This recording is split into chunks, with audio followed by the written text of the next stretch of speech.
Hi, welcome back to my channel. Today I'm going to show you how to make the perfect French macarons. In this video, I'm going to give you all the tips and tricks that you need to make the perfect French macarons. So let's get started. So this part you need to prepare the day before, and I'll tell you why in just a second. So you first need to separate your eggs, and it's important that you don't get any traces of yolk into your whites because we're going to be whipping the whites and they're not going to whip properly if there's yolk in it. So what I like to do is to have 3 separate bowls. Separate the egg into one of the bowls. Then place the yolk into one of the other bowls. And then the whites into the third bowl.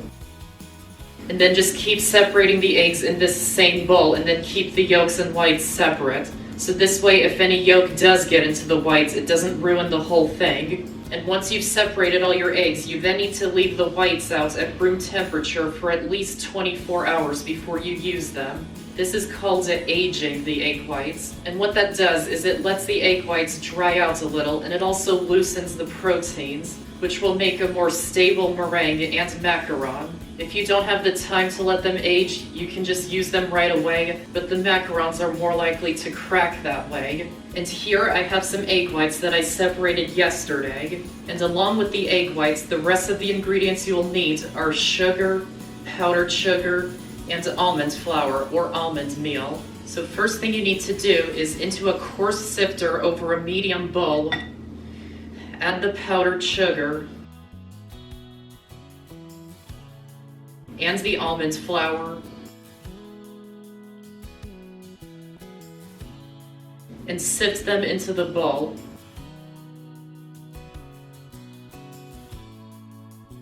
And make sure you're using a coarse sifter and not a fine one. If you use a fine sifter, the almond flour is too coarse for that and it will take a very long time for it to go through. And so just set the dry ingredients aside for now.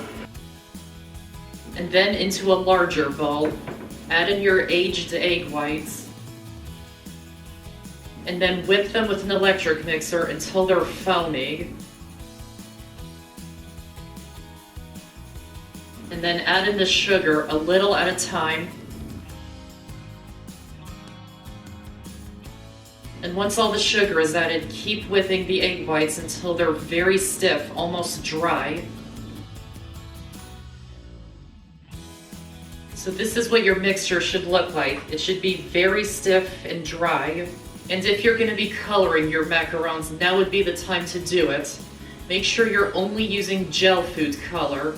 If you use liquid food coloring, it adds moisture to the macarons and they won't come out right. You can color them however you like. I'm choosing to do blue. And if you need to, keep whipping it for longer if it no longer looks dry. Then next, add in about 1/3 of the dry ingredients. Fold it in until it's combined. Then once it's combined, add in the rest. And then keep folding until it's combined. Make sure you're folding and not stirring. So that's just scooping down to the bottom and folding it up and around and over the top.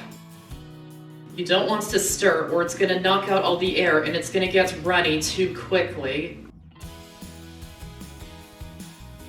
And now you need to keep folding it until it's slightly more runny and it forms ribbons when you drop the mixture off the spatula. And I'll show you what that looks like later on.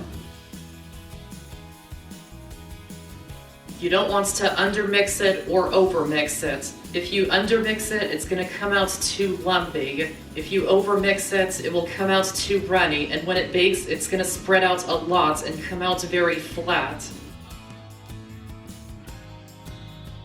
So occasionally scoop out some of the mixture and let it hang over the bowl. If it starts forming ribbons like this, it's getting close.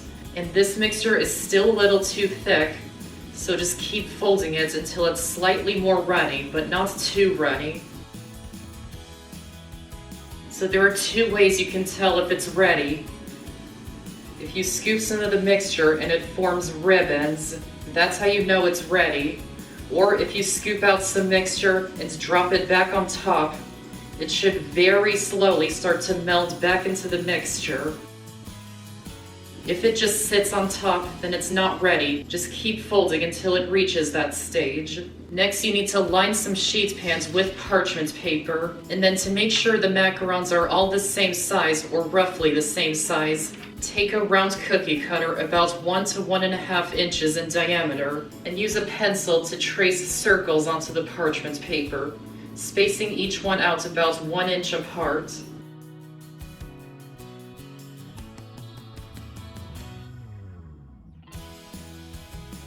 And then once you've traced all your circles, flip the parchment paper over so none of those pencil markings get onto the food.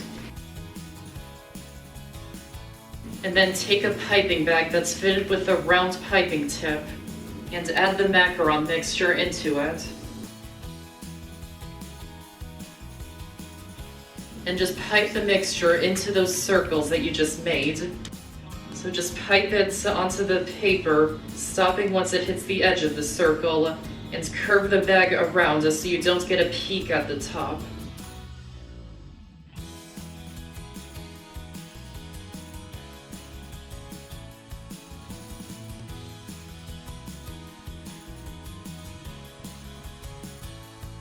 Once you've piped all your macarons, bang the tray on the counter several times to get rid of any air bubbles so they don't crack.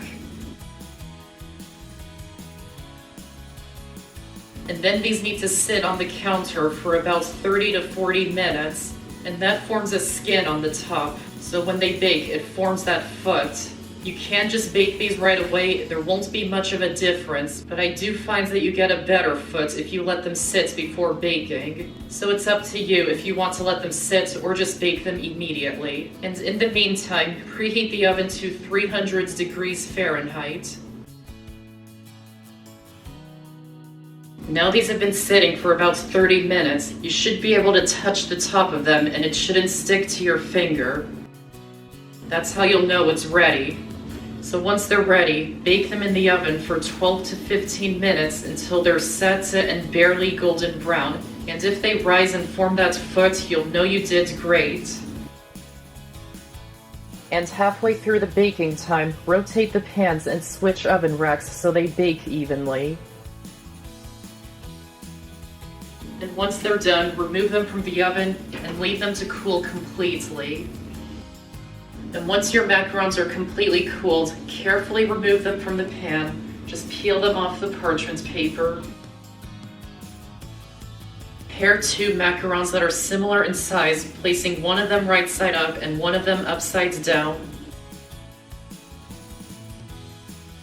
And then you can fill these with whatever you like. You can use buttercream, jam, or chocolate ganache. Here I have some vanilla buttercream in a piping bag. And just pipe some of that onto the macaron that's upside down. And then place the second macaron on top.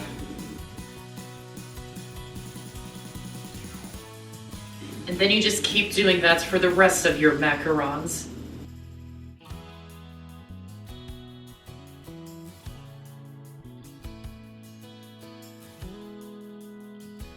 And there you go, that's how to make the perfect French macarons. They might not come out perfect every time, or especially on your first time, but they would still taste the same no matter how they look. So I hope you guys enjoyed this video. If you did, give it a like, and check out my channel for so many more videos, and subscribe to my channel for more. Thanks for watching, and I'll see you next time.